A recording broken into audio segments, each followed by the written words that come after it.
countdown to Valentine's Day has begun, and while love will be in the air for many this week, it seems the men of Britain are not quite up to scratch in the romance stakes. A new survey has found that 78% of women would love to get a love letter or a poem from their lover, but only half of men have ever actually written one, and 21% of those who bother to jot down sweet nothings send them via text or email. So have you ever found a man who's romantically compatible with you, Zoe? I haven't, because I am the most romantic, stupid, soppy person in a relationship, and I probably expect what I give and I never get it back. But having said that, years ago, I did wake up and come downstairs to a little message made out of a bag of carrots that he'd opened, and he'd written, yeah, romantic, I'm getting there, and said, I love you, written in carrots. That was sweet. But what he should have done, written in raisins, don't you dare look at anyone else for the rest of your life underneath. So it's sort of, I don't know. I mean, it was very sweet, but I do all the little letters under the pillow and all that, really. And what about this week? Oh, well, obviously it's on Sunday, but this Valentine's Day, you expect anything?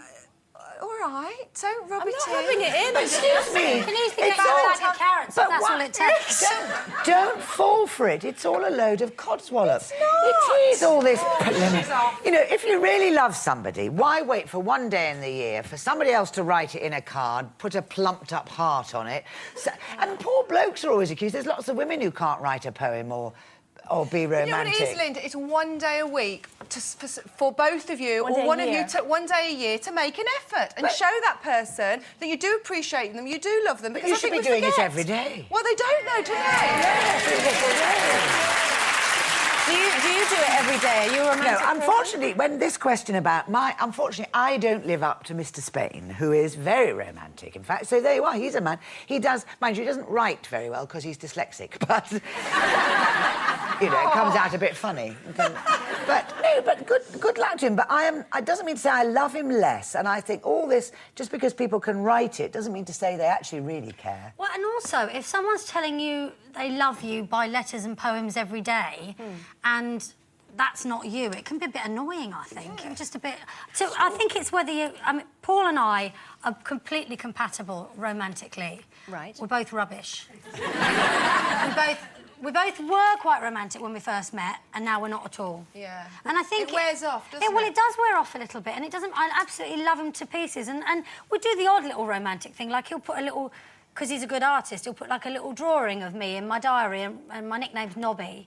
May I ask why? No, OK. Way! And he'd do a little drawing and a little arrow saying, have a lovely day, I love you, Nobby.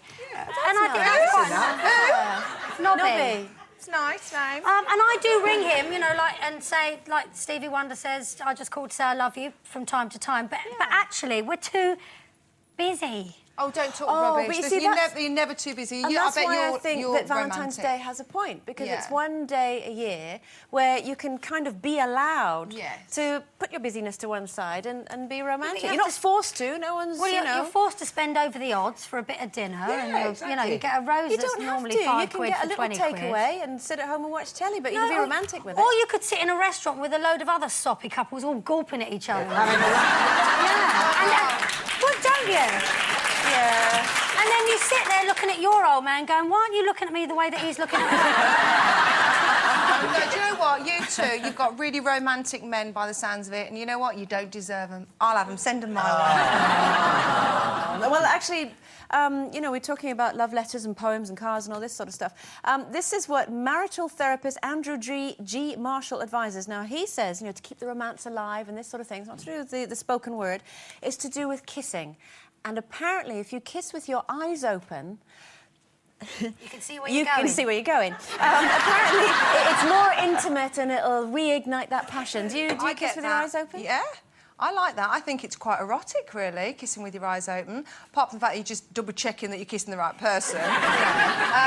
But no, I think it's lovely. Anything to do with snogging and kissing. Excuse me, though, as you get slightly more mature and the eyes fail, the closer you get, you go boss-eyed. I'd be like that.